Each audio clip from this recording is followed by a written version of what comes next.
ప్రభు అయిన యేసుక్రీస్తు నామమున మీ అందరికీ శుభములు తెలియజేస్తున్నానండి.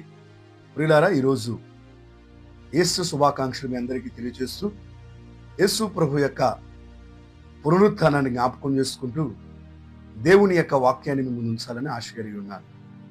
మత్తయి శుభవార్త 28వ అధ్యాయము 1వ వచనం నుండి 15వ వచనం వరకు మనము చదువుకునేలా, అక్కడ విశ్రాంతి దినము గడిచిపోయిన తరువాత ఆదివారము తెల్లవారుచుండగా మగ్దలేని మరియు వేరొక మరియు సమాధిని చూడవచ్చిరి.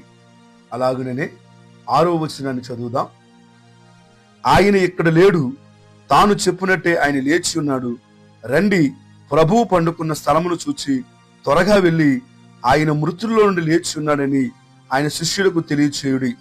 మగ్దలేని మరియు వేరొక మరియు మరికొందరు స్త్రీలు యేసు ప్రభు యొక్క సమాధిని చూడవెళ్ళినట్లుగా మనం అక్కడ చూస్తున్నాం. ఈరోజు వాక్యం ఏంటంటే, ఈస్టర్ పునరుద్ధానము యేసు క్రీస్తు ప్రత్యక్షత. యేసు క్రీస్తు తనను తాను ప్రత్యక్షపరుచుకున్నాడు. కొందరు స్త్రీలు వెళ్ళినట్లుగా, మరియ వెళ్ళినట్లుగా మనం 28వ అధ్యాయంలో మత్తయి సువార్తలో మనం చూస్తుంటే, మరియా కొందరు స్త్రీలు వేరొక మరియా వెళ్ళిన తరువాత యేసు ప్రభు యొక్క సమాధి ఖాళీగా ఉన్నట్లుగా మనం చూస్తున్నాం. అక్కడ దూత చెబుతున్న మాట ఏంటంటే, ఆయన ఎక్కడ లేడు. ప్రభువును మృతులలో మనం వెతకవలసిన అవసరం లేదు.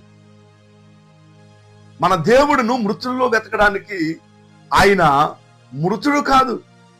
ఆయన మరణానికి అప్పగించబడిన వాడైనా సరే మరణాన్ని జయించినటువంటి వాడు. మగ్దలేని మరియు వేరొక మరియు సమాధిని చూడడానికి వెళ్ళారు, కానీ ఆయన మృతులలో ఉండేటువంటి దేవుడు కాడు. సమాధిని చూడడానికి వెళ్ళారు, కానీ ఆయన అక్కడ లేడు. ఎందుకు లేడంటే, తాను చెప్పినట్లుగా ఆయన మృతులలో నుండి లేచి ఉన్నాడు. ప్రభు ముందే చెప్పాడు. ఏమని చెప్పాడు? నేను 3వ దినాన నేను సజీవునిగా తిరిగి లేపబడతాను అని ఆయన శిష్యులందరికీ ఆయన పలుమార్లు చెప్పినట్లుగా చూస్తూ ఉన్నాం. సమాధి ఖాళీగా ఉన్నట్లుగా చూస్తూ ఉన్నాం. నేటి ప్రపంచంలో, ఈ దేశములో ఎవరి సమాధి కూడా తెరవబడలేదు. ఎవరి సమాధి కూడా ఖాళీగా లేదు. ఎవరిని సమాధి చేశారో వారి సమాధి ఆ రీతిగానే ఉంది. ఐగుప్తు దేశంలో ద వరల్డ్ వండర్స్ పిరమిడ్స్ అనేటువంటి ఆ సమాధుల దగ్గరికి మనము వెళితే చారిత్రాత్మకమైనటువంటి కొన్ని విషయాలు మనం అక్కడ చూస్తే సమాధులు సమాధులుగానే ఉన్నాయి. ద గ్రేట్ చక్రవర్తి ప్రపంచ దేశాలని తన గుప్పెట్లో యవ్వన కాలంలో రాజుగా నిలిచినటువంటి చక్రవర్తి యొక్క సమాధి కూడా సమాధిగానే మిగిల్చబడింది. మన దేశ నాయకులు, గొప్ప గొప్ప ఉద్యమకారులు, గాంధీ గారు కావచ్చు, అనేక ఉద్యమ సమరయోధులు కావచ్చు, మహమ్మద్ ప్రవక్త గారు కావచ్చు, తోమా గారు కావచ్చు, వారి సమాధులు సమాధులుగానే ఉన్నాయి. అయితే ప్రపంచంలో ఒకే ఒక సమాధి ఖాళీగా ఉందని మత్తయి శుభవార్త 28వ అధ్యాయంలో స్పష్టంగా తేట తెల్లనగా వ్రాయబడింది. ఆయన ఇక్కడ లేడు, తాను చెప్పినట్లుగా ఆయన లేచి ఉన్నాడు. మరి ఆయన లేచినటువంటి ప్రభువు తను ప్రత్యక్షత కలిగి ఉన్నాడు. తాను లేచినటువంటి ప్రభువు ఎవరెవరికి ప్రత్యక్షత చూపించాడో ఈ దినాన్ని మనం ధ్యానం చేసుకుందాం. మొదటిగా మరి 28వ అధ్యాయము మత్తయి శుభవార్తలో ఇక్కడ మొదటి ప్రత్యక్షత మగ్దలేని మరియకు, వేరొక మరియకు, కొందరు స్త్రీలకు కనబడినట్లుగా మనం చూస్తున్నాం. ఆయన ఎలా కనిపించాడట చూడండి. మత్తయి శుభవార్త 28వ అధ్యాయము 9వ వచనం నుంచి 10వ వచనం మనం చదువుకున్నట్లయితే, యేసు వారిని ఎదుర్కొని మీకు శుభమని చెప్పెను. వారు ఆయన ఎదుకు వచ్చి ఆయన పాదమును పట్టుకొని ఆయనకు మ్రొక్కగా, యేసు భయపడకుడి. ప్రభు ఏం చెప్తున్నాడంటే, మరియకు, అక్కడ ఉన్నటువంటి స్త్రీలకు, భయపడకుడి. ఇప్పుడు వరకు వారు ఉన్నటువంటి భయాన్ని ప్రభు ఎరిగి మీరు భయపడకండి, మీరు దిగులు చెందకండి. మరలా మరొక మాట మార్కు శుభవార్త 16వ అధ్యాయము 5వ వచనంలో కలవరపడకండి అంటున్నాడు. మొదటి ప్రత్యక్షతలో యేసు ప్రభువారు భయపడొద్దు అని చెప్పాడు. రెండవ ప్రత్యక్షతను మనం చూస్తే చూడండి, లేఖనంలో లూకా శుభవార్త 24వ అధ్యాయము 13వ వచనం చూడండి. ఇదిగో ఆ దినమందే వారిలో ఇద్దరు యెరూషలేమునకు ఆమెను దూరమున ఉన్న ఎమ్మాయు అను ఒక గ్రామమునకు వెళ్ళుచు. ఇద్దరు మనుషులకు అగుపడ్డాడు. ఆ ఎమ్మాయి గ్రామంలో వెళ్తున్నటువంటి ఇద్దరు మనుషులతో మాట్లాడుతూ, ఏంటి మీరు మాట్లాడుతున్నారు, ఆ విషయం నాకు కూడా చెప్పమని ప్రభు అడిగాడు. యెరూషలేములో బస చేస్తున్న నీకు ఈ సంగతులు తెలియలేదా? నజరేయుడైనటువంటి యేసును వారు సిలువ వేసిన సంగతి. ఏ సంగతి అండి? నజరేయుడైన యేసును వారు సిలువ వేసినటువంటి సంగతి. మార్గం మధ్యలో చీకటి పడేసరికి వారు ఆయనను వారితో పాటు కలిసి భోజనాన్ని కూర్చొని అక్కడ ఉన్నటువంటి ఆ మనుషులకు 31వ వచనంలో ఒక మాట వ్రాయబడింది చూడండి. వారి కన్నులు తెరవబడి ఆయనను గుర్తుపట్టిరి. అప్పటి వరకు వారు ఏం చేశారు? ఒక మనుషులతో మాట్లాడినట్టుగా మాట్లాడారు. ఎవరో నజరేయుడైన యేసును సిలువ వేశారని చెప్పి ఏ మనుషుడు చెప్పినట్లుగా చెబుతున్నారు తప్ప ఆయనే నజరేయుడైన యేసు, మేము నడిచిందే ప్రభుతోను, మాతో ఉన్నవాడే ప్రభు అని వారు గ్రహించలేక వాళ్ళు ఏం చేశారంటే, ఈ రాత్రికి మాతో పాటు ఉండు అని చెప్పి బస చేయమని చెప్పి ప్రభువును కోరినప్పుడు వారు ప్రభువును చూడలేకపోయారు. అయితే ప్రభు ఏం చేశాడంటే, భోజనం చేస్తూ ఉంటుండగా వారి కన్నులు తెరిచెను. వారి కన్నులు తెరవబడ్డాయండి. మరియ ప్రత్యక్షతలో మరియకు భయపడొద్దు, కలవరపడొద్దు అని ప్రభు చెప్పాడు. రెండవ ప్రత్యక్షతలో ఎమ్మాయి గ్రామంలో ఇద్దరు మనుషులకు ప్రభు ఏం చేశాడంటే, వారు కన్నులు తెరిచాడు. మూడవ ప్రత్యక్షతకు మనం వస్తే లూకా శుభవార్త 24వ అధ్యాయం 36వ వచనం. వారు ఇలాగ మాట్లాడుచుండగా ఆయన వారి మధ్య నిలిచి మీకు సమాధానమగునుగా కని వారితో చెప్పును. వారి మధ్యకి వెళ్ళి ఏం చేశాడు? ప్రభు నిలిచాడు. ఎప్పుడైతే వారి మధ్యకి వెళ్ళి ప్రభు నిలిచాడో ప్రభువును చూసి భయక్రాంతులు అవుతున్నారు. అందుచేత ప్రభు అంటున్నాడు, మీకు సమాధానము కలుగును గాక. కనుక మొదటి ప్రత్యక్షతలో మరియకు భయపడొద్దు, కలవరపడొద్దు అని ప్రభు చెప్పాడు. రెండవ ప్రత్యక్షతలో ఎమ్మాయి గ్రామంలో ఉన్నటువంటి ఇద్దరు మనుషులకు వారి కన్నులు తెరవబడినట్లుగా ప్రభు చేశాడు. మూడవ ప్రత్యక్షత తన యొక్క 11 మంది శిష్యులకు ప్రభు వెళ్లి వారి మధ్యని నిలిచాడు. వారి మధ్యలో నిలిస్తే వారు ప్రభువును చూసి ఇంకా వాళ్ళు ఏం చేస్తున్నారండి? భయాక్రాంతులు అవుతున్నారు, దిగులు పడుతున్నారు. అందుకే ప్రభువు వారిని గద్దించినట్లుగా చూస్తున్నాం. ప్రభు వారిని ఏం చేశాడంటే గద్దించాడు. మార్కు శుభవార్త 16వ అధ్యాయము 14వ వచనంలో పిమ్మట 11 మంది శిష్యులు భోజనము కూర్చున్నప్పుడు ఆయన వారికి ప్రత్యక్షమై తాను లేచిన తరువాత తను చూసిన వారు మాట నమ్మునందున వారు అపనమ్మకం నిమిత్తము హృదయ కాఠిన్యము నిమిత్తము వారిని గద్దించెను. ఏం చేశాడు ప్రభు? అపనమ్మకము నిమిత్తము హృదయ కాఠిన్యత నిమిత్తము వారిని గద్దించెను. 40 దినాలు ఆయన ఏం చేశాడంటే అనేకులకు ఆయన కనపరుచుకున్నాడు. 40 దినాలు ప్రభు అనేకులకు కనపరుచుకుని గలిలయ ప్రాంతములో ఆయన గలిలయ మనుషులు చూస్తూ ఉంటుండగా ఆయన ఆరోహణమైపోయి ఆయన పరముకు చేర్చబడ్డాడు. ప్రియులారా, ఈ మాటలు మీకు ఎందుకు తెలియజేస్తుందంటే, మరణించినటువంటి యేసు ప్రభు 3వ దినాన్ని తిరిగి లేచాడా? మరణించినటువంటి యేసు ప్రభు 3వ దినాన్ని తిరిగి లేచి ఆయన ఎక్కడున్నాడు అని చాలా మందికి ఒక ప్రశ్న. ఇలాంటి ప్రశ్న కలిగినటువంటి నా ప్రియ సహోదరులరా, ఆయన 3వ దినాన్న లేచి భయపడకుడి అని ఆ స్త్రీలకు చెప్పి, ఎమ్మాయి గ్రామంలో ఇద్దరు మనుషులకు కనబడి వారు కన్నులు తెరచి 11 మంది శిష్యులకు కనబడి వారి మధ్యలో నిలిచి వాళ్ళని గద్దించి వారికి సమాధానం తెలియజేసి 40 దినాలు ఆయన అనేకులకు అగుపరుచుకుని ఆయన యొక్క శరీరాన్ని కూడా, తన కాళ్ళు చేతులు కూడా తోమ అనేటువంటి ఒక అనుమానాస్పదమైనటువంటి శిష్యునికి, చూడండి యోహాను శుభవార్త 20వ అధ్యాయము 24వ వచనాన్ని నేను చదువుతున్నాను. యేసు వచ్చినప్పుడు 12 మంది శిష్యులు ఒకడైన దిదుమ అనబడిన తోమా వారితో లేకపోయిను గనుక తక్కిన శిష్యులు మేము ప్రభువును చూచితమని అతనితో చెప్పగా, నేను ఆయన చేతులలో మేకులు గుర్తును చూచి నా వ్రేలు ఆయన మేకులు గుర్తులో పెట్టి నా చెయ్యి ఆయన ప్రక్కలో ఉంచితేనే గాని నమ్మనని వారితో చెప్పాను. ఇలాంటి తోమ లాంటి వారు ఈ భూ ప్రపంచం మీద చాలా మంది ఉన్నారు. యేసు ప్రభు తిరిగి లేచినటువంటి ఈ వార్త, ఈ ఈస్టర్ శుభాకాంక్షలు, ఈ ఈస్టర్ సందేశాన్ని, ఈ ఈస్టర్ యొక్క గొప్ప పునరుద్ధాన, ఈ రిజరెక్షన్ ని అనేకులకు మనం తెలియచేస్తే వాళ్ళు ఏమంటున్నారంటే, మేము నమ్మనే నమ్మం. తోమా కూడా అదే చెప్పాడు. చాలా మంది తోమా లాంటి మనుషులు లోకంలో లేకపోలేదు. యేసు ప్రభు కొరకు ఎన్ని మాటలు చెప్పండి, ప్రభు యొక్క ఔన్నత్యం కొరకు ఎన్ని మాటలు చెప్పండి, వాళ్ళకి నమ్మకం, వాళ్ళకి విశ్వాసము కలగకపోవడానికి గల కారణం ఏంటంటే, తోమా లాంటి మనుషులు ఈనాడే కాదు, ఇలాంటి ఆలోచన కలిగినటువంటి ఒక వ్యక్తి ఆనాడు కూడా ఉన్నాడు.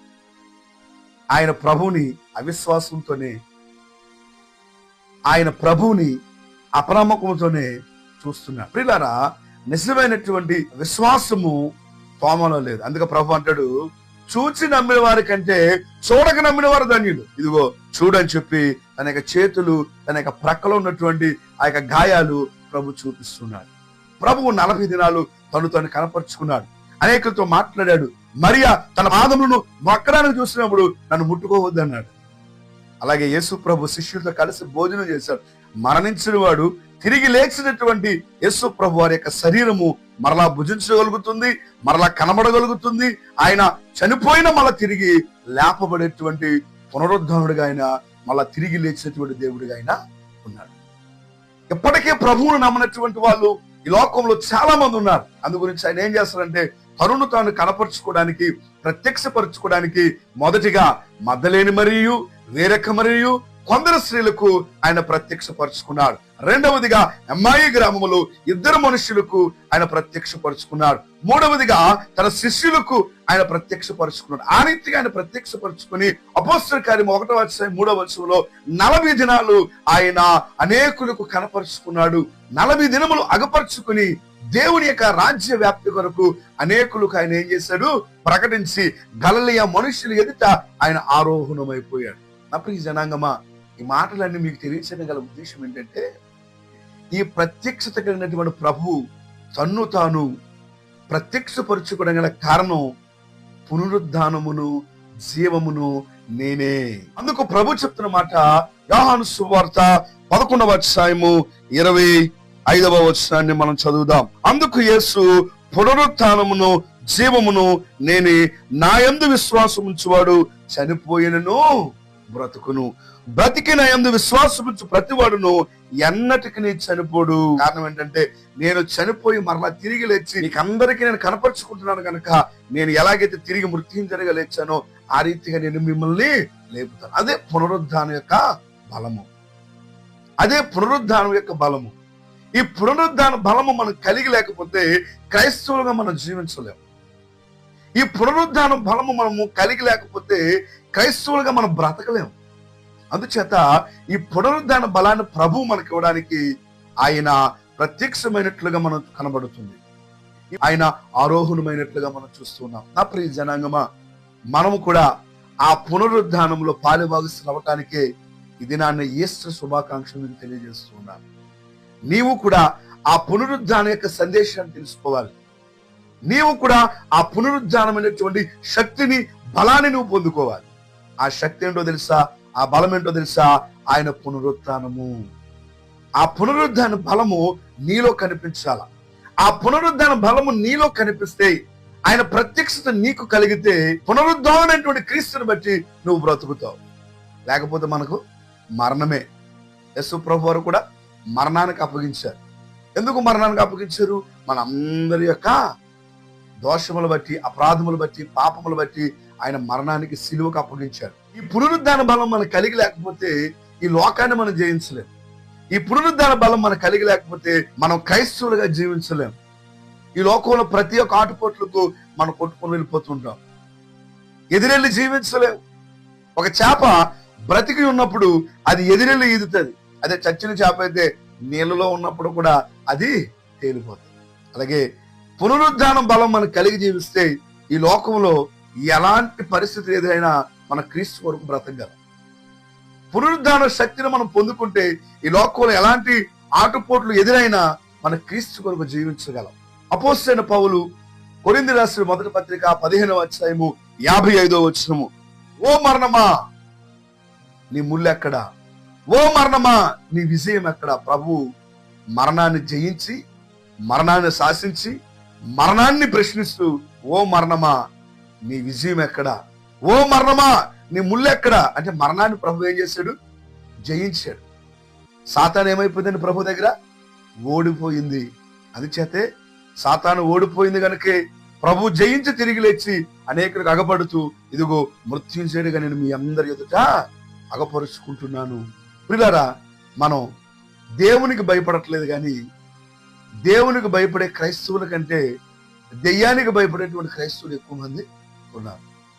దెయ్యం ఓడిపోయింది, దేవుడైనటువంటి క్రీస్తు ప్రభు వారు జయించారు. జయించే వానికి భయపడట్లేదు, ఓడిపోయిన వాడిని చూసి మనము భయపడుతున్నాం. ఈ లోకంలో మనము ఏ విషయాల్లో భయపడుతున్నామో నీవు భయపడవలసిన పని లేదు. ఎందుకంటే జయించిన వాడు నీతో ఉన్నాడు. ఆయన జయించి పునరుద్ధరణగా ఉన్నాడు. ఆయన అంటున్నాడు, నేను మరలా మీ దగ్గరికి వస్తాను. నేను ఎలాగైతే పునరుద్ధరణగా నేను పైకి ఆరోహణమై ఉన్నాను, మరలా నేను ప్రధాన దూతల ఆర్భాటముతోను బూరల శబ్దముతోను నేను మరలా వస్తానని చెప్పి పునరుద్ధానంలో ఉన్నటువంటి ఆ శక్తిని దేవుడు బోధించి, పునరుద్ధానం ఉన్నటువంటి ఆ శక్తిని ప్రభువు తెలియచేసి అనేకులకు అగపడినట్లుగా మనం చూస్తూ ఉన్నాం. కనుక క్రీస్తు పునరుద్ధానం ద్వారా తెలుసుకోవాల్సిన విషయం ఏంటంటే, పునరుద్ధానం తర్వాత మనకు మరో జీవితం ఉంది. ఈ ఈస్టర్ పండుగ ద్వారా మనందరం తెలుసుకోవాల్సినటువంటి దేవుని యొక్క అంతర్యార్థం ఏంటంటే, మరణించిన తర్వాత మరొక జీవితం, పునరుద్ధానం తర్వాత మరొక జీవితం ఉంది. మనం మరణానికి భయపడవలసిన పని లేదు. సహజంగా మనం దేనికైనా భయపడకపోవచ్చు, కానీ మరణానికి మాత్రం మనం భయపడుతుంటాం. అందుచేత మరణాన్ని జయించడానికి ప్రభువు ఈ లోకానికి వచ్చాడు. ఆయన మరణాన్ని జయించాడు, పునరుద్ధానంగా ఆయన తిరిగి లేచాడు. ఆ పునరుద్ధాన శక్తి ఎవరిలో ఉంటుందో వారు ఆ పునరుద్ధాన బలం కలిగి ఉంటారు. ఆ పునరుద్ధానం బలం కలిగినటువంటి ఎలా ఉంటుందంటే, మొదటిది అపవాదికి భయపడరు, రెండవది లోకానికి భయపడరు, మూడవది పాపానికి భయపడరు, నాలుగవది మరణానికి భయపడరు. ఈ నాలుగును జయించడానికి ప్రభువు పునరుత్థానుడయ్యాడు. ఈ నాలుగును జయించి ప్రభువు పునరుత్థానుడిగా నీకు నాకు వాటిలో నుంచి జయాన్ని ఇవ్వడానికి, అపవాదును జయించి, లోకమును జయించి, పాపమును జయించి, మరణమును జయించి ఆయన పునరుద్ధానుడిగా లేచాడు. ఈ పునరుద్ధాన శక్తి నువ్వు పొందుకోవాలని, ఈ పునరుద్ధాన శక్తి నువ్వు కలిగి ఉండాలని దైవజనుడిగా తెలియజేస్తూ మరొక మాట మీ ముందు ఉంచబోతున్నాను. ఆ పునరుద్ధానమైనటువంటి యేసు నీ హృదయంలో ఆయన నివసించి నిన్ను పరిపాలన చేస్తే నువ్వు ఏ ఒక్కరికి లోబడవలసిన పని లేదు. ఏ దాసత్యము కూడా నిన్ను ఏలుబడి చేయదు, ఏ మరణమును ఏలుబడి చేయదు, ఏ పాపమును ఏలుబడి చేయదు, ఏ లోకమును ఏలుబడి చేయదు. ఆయన సమస్తాన్ని జయించి, ఆ జయించిన వాడు నిన్ను నన్ను జయించడానికి ఆయన మన అందరి కొరకు తన ప్రాణాన్ని క్రయధనంగా అర్పించాడు. ఒకవేళ ఈ మాటలు వింటున్నటువంటి నీకు ప్రభువు మీ హృదయ సింహాసనంలో ఆసీనుడై ఉండాలని కోరుకుంటున్నావా? అలా ఆసీనుడై ఉంటే నీ హృదయం అనే సింహాసనంలో నువ్వు ఆయనకు చోటివు. నిజమైన పునరుద్ధానం నీ హృదయంలో కలుగుతుంది. పునరుద్ధానటువంటి క్రీస్తు నువ్వు కలిగి ఉంటే మరి ఒక ప్రత్యక్షతను ఇచ్చినటువంటి ప్రభు ధైర్యాన్ని ఇచ్చాడు. ఎమ్మాయి గ్రామంలో ఇద్దరు మనుషులకు ప్రత్యక్షమైన ప్రభు వారి కనులు తెరవబడేలా చేశాడు. తన శిష్యులకు ప్రభు కనబడి సమాధానాన్ని కలుగజేశాడు.